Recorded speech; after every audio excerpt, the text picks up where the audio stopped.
السلام علیکم. څنګه یې دوستانو؟ امید دغه به ساتم چې ښه به یې، الله مو ښاد او آباد او خوشحاله ساتم. نن درته د داسې متل کیسه کوم چې د هغې متل نه خلک ډېر غلط مطلب اخلي او هغه غلط الفاظ په هغې کې استعمالوي. صحیح متل دی چې وایي پیسې در سره راشي نو ښځه د کلابټ نه هم راشي. وایي چې پیسې در سره راشي نو ښځه د کلابټه راشي.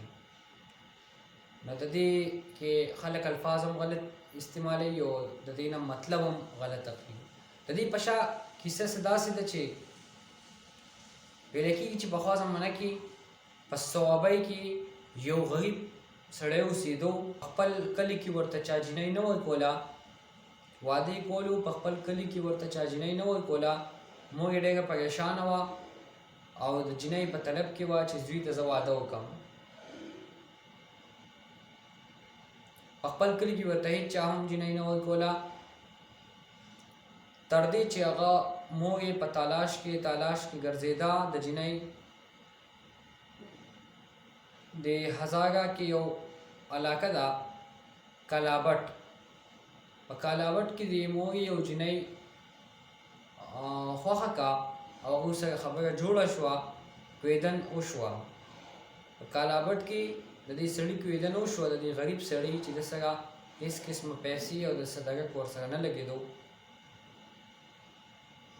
یاره کویدن وشوه، خو چې څه وخت تېر شو او دوی واده طلب کو چې یاره موږ واده کوو. د جینۍ پلار چې راغو او دلته د دې حالات یې وکتو، د جینۍ پلار د واده نه انکار وکړو چې د دوی خو د هېڅ درک نه لګي او دا خو زه نشم در کولی او زه نه در کوم. جینۍ پلار انکار وکړو، بس هلک خاموش شو. هلک د خپل کلي نه هجرت وکړو او هغه لاړو هندوستان ته د مزدورۍ دپاره. چې کله هغه هندوستان ته لاړو، هلته کې الله تعالی ښه سیټل کو او ښه پیسې یې وګټلې. ښه مزدوري یې وکړه، ښه محنت یې وکړو او ښه پیسې یې وګټلې. چې دلته راغی نو ښه بنګله هم جوړه کړه او ښه عیش پاش کې او ښه پیسه وه ورسره. چې جینۍ پلار خبر شو د دې نه چې وایي هلک خو د هندوستان نه راغلی دی او دلته یې بنګله هم جوړه کړه او ښه پیسې دي ورسره او ښه دغه دی. نو هغه خپله لور سره د ګڼې سره د جنج په شکل کې هغه راغل او دې هلک ته یې وویل چې ما درته خپله لور درکړې ده او بس دا تاسو واده کوئ او تاسو جنج راولئ او دا بیا بوځئ. نو د دې متل په شا دغه کیسه وه. هغه سړي بیا وویل چې پیسې در سره راشي نو ښځه د کالابټه مړه شي.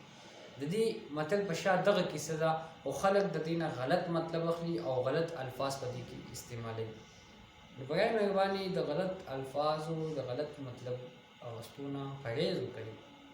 د دې متلونو په شا باندې لوی لوی کیسې پرتې دي. د هر یو متل په شا باندې پوره کیسه پرته وه. هغه یو سبق آموز کیسې دي. دوستانو که چېرې ویډیو مو خوښه شوي وي نو ویډیو لایک کړئ او مخکې دوستانو سره شیر هم کړئ او چینل ضرور سبسکرایب کړئ. تھینک یو ویری مچ. والسلام.